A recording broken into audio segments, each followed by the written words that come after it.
wa SML News nga omuweerezaawo nze Mpoya Dennis owa programu eno You and You.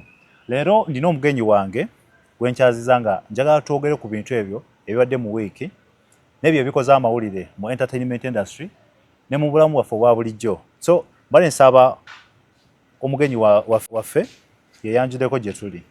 Neyanza nnyo ssebo. Yes. Lucian Itwalume. Yeah. Ge mannya gange. Yeah. Era ndi musanyufu nnyo for the very first time okubira nti SML News. Yes. Etaddewo programu yaffe eya entertainment. Bagiyita You? You and You. You and You. Yes. Abantu abasinga nnyo badde batumanyidde eno nti tuli mu politics, twogera ku byabulamu, but saaso ne bya entertainment. Yes. Yeah, ndi musanyufu nnyo muganda wange. Naye nga nkyali kubuna mukisa gw'okweyanjula.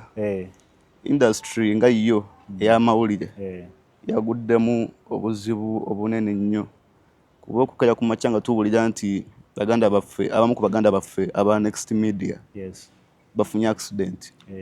Yansuubira okimanyiiko nti muganda waffe Badiru n'omulala Isaac. Yes, Isaac. Ne Makona bali ababiri bafiiriddewo naye Makona akyapooca n'ebiwundu ali mu ddwaliro. Embeera nnungi si nnungi. Nika tusabe nti Mukama amunyiga adde mu mbeera. Ne baganda baffe abo ne famire zaabwe tusaba ne Makona mu ddwaliro gyali Mukama amusumulule awone bulungi. Kyemanya ajja kubeera bulungi. So wiiki eno twalina ebintu bingi ng'ogyeko ekyo ekyabaganda baffe abo obuzibu bwe bagwako. Ate kino kize nnyo ku bantu bano abavuga n'ekimaama ne bano abakozesa ebiragalalagala nga bali kuvuga ku kkubo. Ekitali ki? Ekyo kituufu kuba ripooti ya poliisi eraga nti bano baali bava ku kivulu kya shawa n'ekikeni ekyebikonde. Fight eyo yaliyo. Then baali bakomawo bwe bati. Omusajja n'abayingirira nga ate kigambibwa nti yali anyweddeko ku mwenge kuba abamu bamulabako n'amacupa. By the way, kituufu. Ebisale bisinga obungi ku weekends, olwokutaano olw'omukaaga Sunday. Tubeere begendereza nnyo kuba bonna abavuga abasinga obungi. Obwongo buba tebuli mu sober state. Si birungi naye tulina okugenda mu maaso n'okubawa biki ebyo ebibaddeko mu wiiki ebirala ebikoze amawulire. Nga muno mubaddemu show ya RG ajaba ajogerako omugenyi waffe. Then tulina n'ekirala ekigenda mu maaso ekya emikoleji egibeera ku universities ng'abaana bayingira institutions zino kye bayita baza. Nekyo nakyo tujja kyogerako okwo. Nga-SML News twaliko ku ground ku Kyambogo University. Ne mu maaso awo tusuubira okugendako ku universities endala tulabe kiki ekiriyo batubuulireko tulabe abaana bano balisanga batya embeera gye basanze mu institutions zino empya ze bakayingiramu okuva mu high school. So muganda wange nsaba nkubuuzeeko ku ebyo bye walabye mu kivulu kya RG. Ekivulu kya RG kyabadde kyanjawulo nnyo naye nga sinaba kumwogerako ng'omuyimbi ye nga ye omuyimbi. Njatwala okusiima eri Abitex Promotions. Much respect. Olaba omusajja abantu abamu balowooza nti munafu naye alina engeri gy'azannyamu empiki. Ye yakitegeera n'agamba saa zino omuyimbi asobola okunkolera RG. Era bw'atyo n'ateekateeka n'amupulaningira. Then Fenon ku stage obamanyi n'amatala wagalabye. Rating yabadde nnungi ne kamera zenyi ze bakozesezza ku ezimu video ze nabadde ndabakaawo eza saturating babadde balungi nnyo. Then n'ekirala nti enjawulo endala eyabaddewo ku kivulu kya RG ekololo nti by saawa emu kitundu muganda wange saawa 10 ekintu kyali kikutte. Oli kyabadde kikutte. Kyali kikutte. So kati nkola kwange basinza olabamu ennyo nti abaana b'omu Western Uganda One Love balina One Love. Olaba omuntu asobola okuteekamu ssente n'agamba kanve embalala oba ensingiro ewa ngende e Kampala supporting RG. Basi wazirabye. Baatugamba ng'omusajja RG waategeka ekivulu wano mu Central. Aleeta abantu okuva ewaabwe mwennyini yabeereetera. Naye kye twalabye kiralamu. Olubeera lugambo. Ate just ebiboozi. Wakati saa zino bwenkola ekivulu e Kampala ndi omusajja w'e Busoga. Ndi Musoga. Bwenkola ekivulu wano ate abebusoga ne bateeka mu transport waabwe ne bafuna costa bus biki ne balinnya ne bajja e Kampala okumpagira sinza aba bataddemu ssente because of one love. Yes, nakirala nti nalabyeko abayimbi ba Western part of Uganda ababeere abanyankola abaki abatolo abaki abana beeyo mu babiyewo omubiri nalabye Valley Music yabaddewo yo muyimbi omulala ano Kampati wana kumutegeera bulungi nnyo naye mulalamu bamuyita Tipo wali omuwuliddeko yabadde yakavaawo n'endaba Omega nga beeri bano abalala ekibalima nti babaddewo ekitali wano nti omuntu asobola oteekeko ekivulu nga talina nabandi basobola kujja muyimbirako. Naye ndabayo nalabyeyo mukyalo omulungi gwe nsinga okwagala nti ye yalemera ku kkala ye. Ani oyo? Omumanyi yakwata mu kizigo oba? Nedda yabigaana bamuyita Lydia Jasmine. Ekisinga okumunjagaza nti ye yagalanga bwali. She's proud of herself. Nendabayo Khalifa aganaga. Vibe yabadde wagolo nnyo. Nange nina kye nalabye wabadde waawo omuyimbi musajja waliwo n'omukazi sibamanyi nti wana abasinga kuffe tetubamanyi naye audience eno erina engeri gye yayimbyengamu kye tuyita singalongo muganda wange olabira ddala abaana bamanyi line ku line nga ayimba bayimba kati Tipo omuleeta wano e Kampala nga sibeeyo bameka bamumanyi Tipo era abaana abaviiridde abasinga nti waawe bayinza omutegeera naye manyi nga bw'omutwala ewaabwe eri nerwo ejjayinza obutajja naye Tipo ayinako kolabo n'omuyimbi gwogambye gwosinga okwagala ava ku kala takwata mu kizigo anti kasita obeera nti olina omutima omulungi kuba gwe bayimbi bwe walabye bonna Lydia Jasmine yazze abamu bagamba oyo just lwakuba nti alina show biki nedda one love naye nange nalowoozezaamu nti tabanga Lydia Jasmine onazze lwakuba alinayo ekivulu kyasuubira mu maaso awo ekivulu lwakirina right naye obuntu bulamu n'okwagala n'omukwano gwalina kuba kati saa zino nze mu music industry mwendi yadde si nnyo naye ate bwe nzija ewuwo ne nkuyimbirako I'm a stakeholder in the music industry. Yes. Bwe nzija ewuwo ne nkuyimbirako nange nenkola ekivulu ewange ogamba musajja yambeerawo otutte ekivulu kye ewammwe ebusoga basigenzeeyo nyinza okuswala so kati kijja kubeera kizibu nnyo rage obutajja ku kivulu kya Lydia Jasmine kyali tekikola makulu just one love naye n'abaana bano aba Western bo balina ekintu kyabwe bo beeyagaliza nanti kyatulema ffe abentu tubimanyi ebyo tetumanyi kweyagaliza agezaako okuvaayo bwati bamukuba bwe bakuba bagala bakuse wansi omuntu akulemese gwe laba tunuulira politics wawano bano abantu abali mu bifo by'owaggulu bali mu ntalo beekuba buli ssaawa mu baana abeeno mu Mbarara Isingiro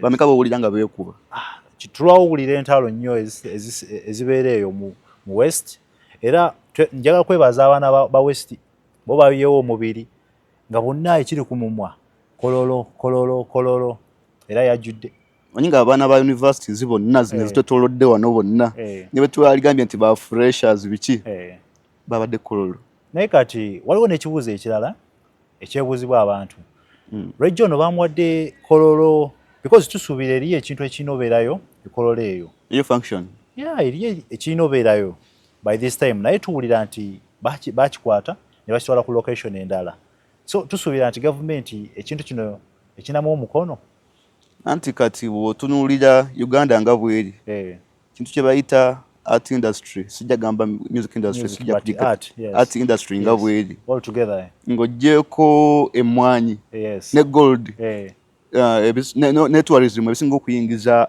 sente nnyingi art industry nga yo yeetengedde sente nnyingi nnyo omusolo mungi gweyingiza mu ggwanga kati omuntu atamanyi gavumenti eno efuna etya omusolo okuva mu bivulu bino okutuuka okukirekera Roigi akozese gavumenti nga yo efuna omusolo kuba oli bwajja n'agula ekifo ky'okutundiramu ebyokunywa ebyokunywa biriko omusolo amafuta galiko omusolo abazze wano nti bazze kulaba omuyimbi waabwe biki kuliko omusolo ow'ekivulu olina okubasasula license ya noise pollution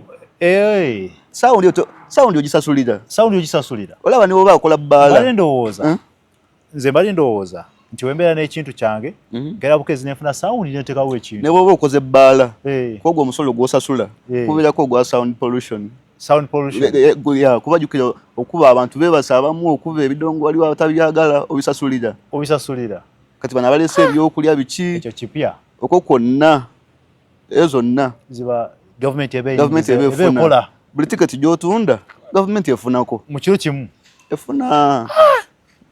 So ekitegeeza industry eno erina omukono gw'amaanyi ku ikonomi ya Uganda eringa bya bulimi. Era kyensazo kyanalabye kuba kyekivulu kuba nalabye bingi nnyo ate nyiza obutabimalayo olwaleero naye nakirabye nti kigenda kukaluubiriza omuntu yenna mu gw'omunaana mu gw'omwenda mu gw'ekkumi agenda oteekawo ekivulu kijewo ekya Regi era saa zino omulaba nga kyekivulu ekisinze this year 2026. So osuubira Regi kati tumurankinga mu bayimbi abasinga mu Uganda? Mwali lwakujuza kolo kiyakoze kolo bameka basobola okukikola sigwe mundi ogusooka fine naye kiyinza obeerawo leta n'abalala bakijjuze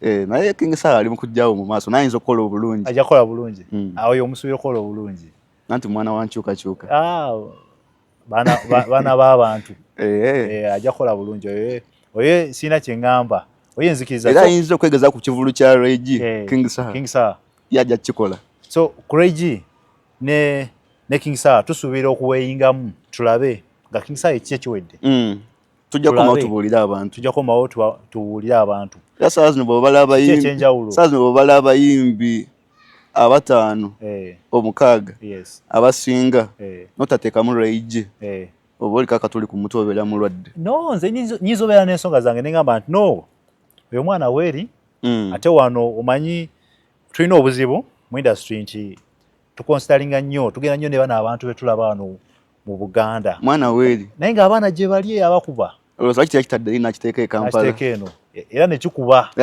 no kyetumanyi nga bumanyi abantu beyo mu West bo basapoti nga balina one love ekyo kyoba omanya Regi saa zino kyeyakoze kyokka yasetinze grounds z'essaawa zino okumusitula ensabo erina okubeewera ate nekirala yabadde smart nnyo si mu kangambye yabadde well prepared mu nyambala mu bwongo yakoze. By the way Regi very composed. Regi ye muyimbi gwendaba nti is a complete artist. Omutukola ku stage off stage is ever smart is ever on point. Kizibu nnyo omukwata ensobi tomuwulira mu bintu bino ate neyabeera stage manager naye yakoze omulimu gwe kuba stage teyabaddeko bano baakaceere nti buli omu asobola okujingira nedda naye n'amataala gaadde maanyi so bwentu samali yange bwetu bwebadde ku Regi. So okay tweyanziza nnyo ku ekyo nsuubira omulabi waffe olina ekifaananyi kyofunye mu ekyo kituva osharingamuko n'omugenyi waffe olunaku lwaleero. Kati ekirala nga tukyali wano ku SML News waliyo n'ekintu okuwerokaminga nsobola okiyita nti abaana bano bwe bamala high school bagenda ku universities naye ku university ngaffe abali mu entertainment industry waliyo ekintu ekikolebwa tekibeera ku bizinensi yokka oba ku byamasanyu byokka naye babateekerawo ekintu bakiyita baza. Ekintu kino byanjawulo ki byogenza ng'olaba nga gwabaddeko mu industry oba mu art nga kikyukakyuka mu myaka gino okusinzako ku university zobaddeko olwegyo twabaddeko ku Kyambogo University ne tulaba tusuubira obeerako ku mobs soon naye tulabe kiki ekiri ekyenjawulo.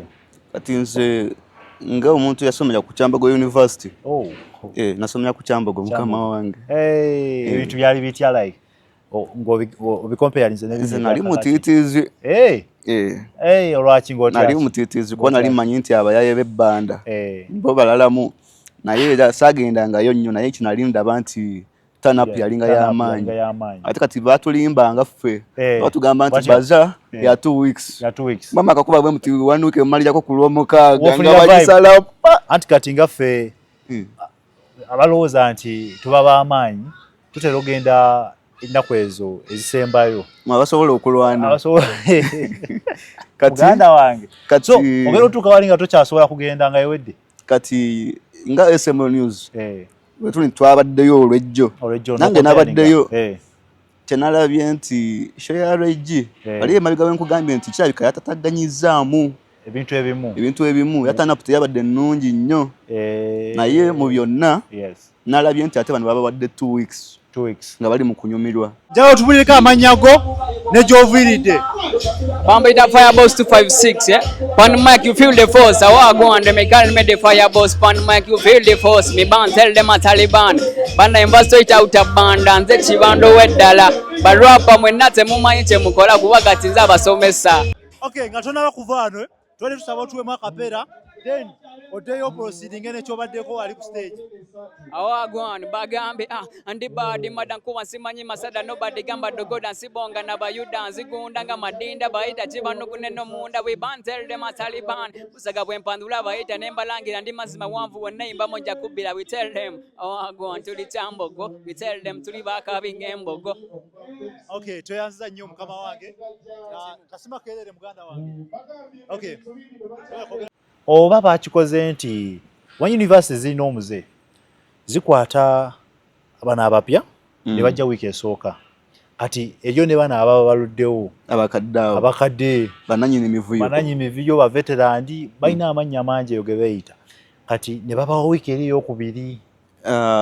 Ffe tetwafuna mukisa ogwo naye mu byonna nti bwe baba balukaminga abaana bano abamaze senior 6 nga bayingira university babateekerawo emikolo obwegito buli university naye kyenalabye nti eya Kyambogo egenda kukola mu nnaku ezisembayo ko nalabye nti mwabaddemu bizinesi nga zitambula kuba iyo bwe twakyaliddeko ne tubuuzaako nga bagamba abamu nga emirundi gwabwe gusooka okubeera ku bbaza ya Kyambogo abamu nga babaddemu emirundi egiwera abamu babadde basomi bennyini aba university Kyambogo University babaddewo ne wa third year wa Kyambogo ng'agamba alikola business yabadde atunda busawo ng'agamba nze sobola kubeeraawo balize chance weeri ate nga negikosa ate nkubye mukadde wange mugambe ate maama taata mpayo upkeep biki ati yes twali tukyatambula mu Kyambogo baza tena tugwa kuwa obusawo n'engamba owaayi business wali tagikuba abantu mu maaso abaana ba Kyambogo mwina na university zetoloddewo mujje wano muwagire omwana okuba naye yeetaaga okubeeramu n'akasente mu nsawo sooka obuze ku balabi ba SML News. Abalabi ba SML News UG balamusiza amanya gange zena Jego Bridget era nga nange ndi music Kyambogo University naye Abyss Closet ya inspiring ngamba kanchigezeke kya Baza 2026 era nendeeta obusawo nekizula nti abaana ba campus bagala nnyo tote bags nesalawo zembandeta for Baza bazigule nga ngezaako okulaba nti ndi mwana muwala mba neetaaga byenjagala okugula nga biyitirivu other than okubisaba abazadde nga ngamba nange kambeeko bye neekolera n'okwekolerera kyogamba abaana bano abapya bawagira nnyo bizinesi zino ze babateese mu. Oh, my name is Patrick Akama. Yeah, I'm a student here at Kyambogo. And I am part of the team that is Richie Enterprises. Yes. We are here to serve all the students and everyone elsewhere in the bazaar with the resources that we have.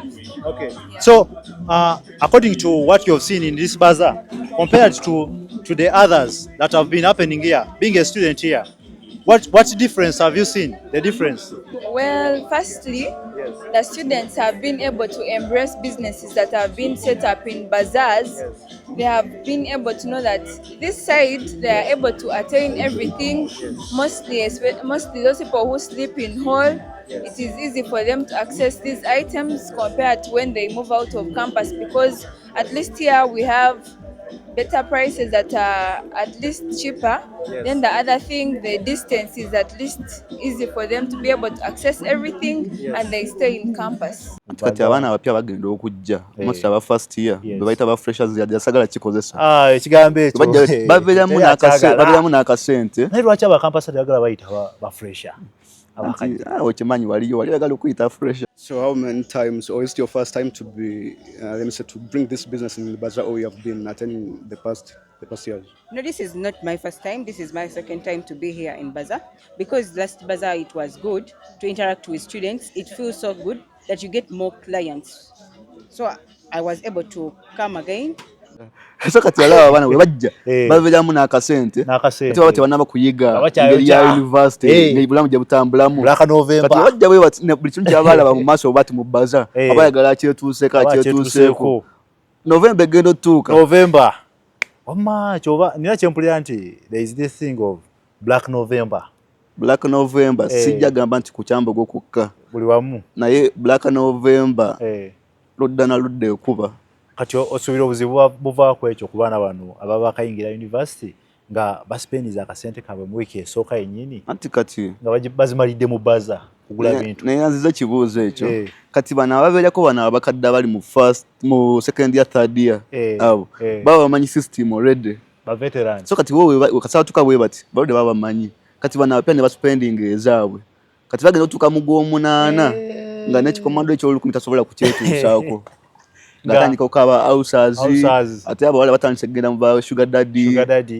basobole okulwaningamu obulamu okufiitingamu n'okusurvivinga bwe bityo so university nayo si nnyangu bulamu bwa university yanze ngamba abalina abaana abawala nti omwana omuwala omulenzi bw'oba omuwadde emitwalo 3 yes omuwala muwe emitwalo 5 oba 6 zidabulingemu lwaki n'omulenzi tebamuwa kyenkanyi edda omulenzi asobola okutoba n'abeerawo naye kati omuwala obutabeera wano nti ate bino ate biri obuteegomba nnyo kugana n'abashuga dadi bali omuwaako ensusso naye muganda wange abawala baspendinga boikyawuliye ogendagenda wali ogula ekikomando kati omuwala tasobola kiyimirira obulamu butambule omuwala jakabya atya okiyimirira ku kigula na Black November ng'etuuse gerindo jawulira kati balina akagambo kaabwe kano mbu some chapati with the beans and I think some soup some chapati and some little beans some little soup some soup with the small beans small beans a little so what are you going to eat nothing akyokogera nti njagala kyomando netwali obibaddemuko anko imanyi bulungi naye muganda wange okimanyi nti ne ku university ziba n'abantu ababikomando biki babezezaawo nnyo abaana baffe nange bambeezaawo kuba nabirya nnyo eyo mmere yange paka kati lwakuba otuuka n'ekiseera nga kasitoma omulungi bakuwa ne looni ku university sewe olaba president w'abali abamu ku abo akirya kikyatalina sente motoka kati zamusinga okubeera obulungi no kireka ekikye temubeeramu supu mungi abeeramu naye nga bisiike bibeeramu nga bwe tubirya naye bwabirya naye gwe university muganda wange so nga tuze ku kyabaza so ebyenjawulo byewalabye and ogambye tusuubira taanaapo okubeerawo mu wiiki ezo ezijja mu maaso olw'okuba nti wawaddewo ekivulu then abakadde tebaana bakomawo so tusuubire kinene mu maaso awo ennaku ezisembayo si Kyambogo yokka naye buli university ennaku ezisembayo buli omu ayagala kukakasa nga bakakasaani ekisooka baba baleetedde abayimbi eri wali abava eri ewaffe ekamuli ebuyende egangawa eyo nga nibo mugamba omuyimbi nga n'ennyimba ez'abayimbi abaliko tazimanyi kati bwaba bali muleetedde omuyimbi w'obwereere university ebesasudde minisita wa on and off ataddewo wali akasente so kyova tusuubira taanaapo okuincreasinga okweyongerako ennaku ezisembayo zonna baleeta abayimbi ab'amaanyi that's why kikwata okay so abaana abali mu institutions just kyetubagamba nti akasente mukakwata empola lwakuba mu maaso awo nga muganda waffe wagambye November so November eyo oba olina gw'osobola okwebuuzaako mubuuzeeko ku November kyetegeeza ba freshers mugule akamere mukateeke mu hostel kabeere omwo kagaasi kabeeremu watolina kagaasi amanda naye amanda atisobola osobola okuya naye gula emmere ebeeremu mu November jawuliranga obusimu bukuba waayi gy'olinzi gye nfumbe oze yena kuyita ofumbe ali mu gw'omunaana naye nga so nga bakajja oyinza omugamba ajja afumbe n'agaana oyinza omugamba waayi tugane ofumbireko n'agamba nkufumbire nga ezange zikyali mu nsawo nkufumbire naye awo mu Black November wulira obusimu zigye nfumbe koze yena kugamba ojja ofumbe n'ogaana ate kati kikyolengedde basista baffe babrother baffe abali mu institutions tugezeeko okukozesa bulungi akasente kano omuzadde kaba kuwadde ate n'omuzadde tomuteeka nnyo ku pressure nabo bali bubi mpozi nga bakuzaala omu nga sente zonna zigenda kuggwe omanyi ng'eryo bwe bazaala nga balinga 10 naye nga babalabirira bulungi okusinga alina omwana omu nga n'omu afuuse ekizibu gyali so ffeefe abamumutuma so abaana bagezeeko okutegeera embeera gye balese ewaka bwetuka ku institution gezaako okutegeera embeera gy'olese ewaka so that okola ekikuleese omanyi bwe baba basoma bagamba university eriyo ki omusajja onzijukiza nali nkyali mu senior 6 awo ku JSS senior 5 senior 6 ba obibo nkiwa bali kulaba bali mu kulaba twalina abasajja babiri yes omu bamuyita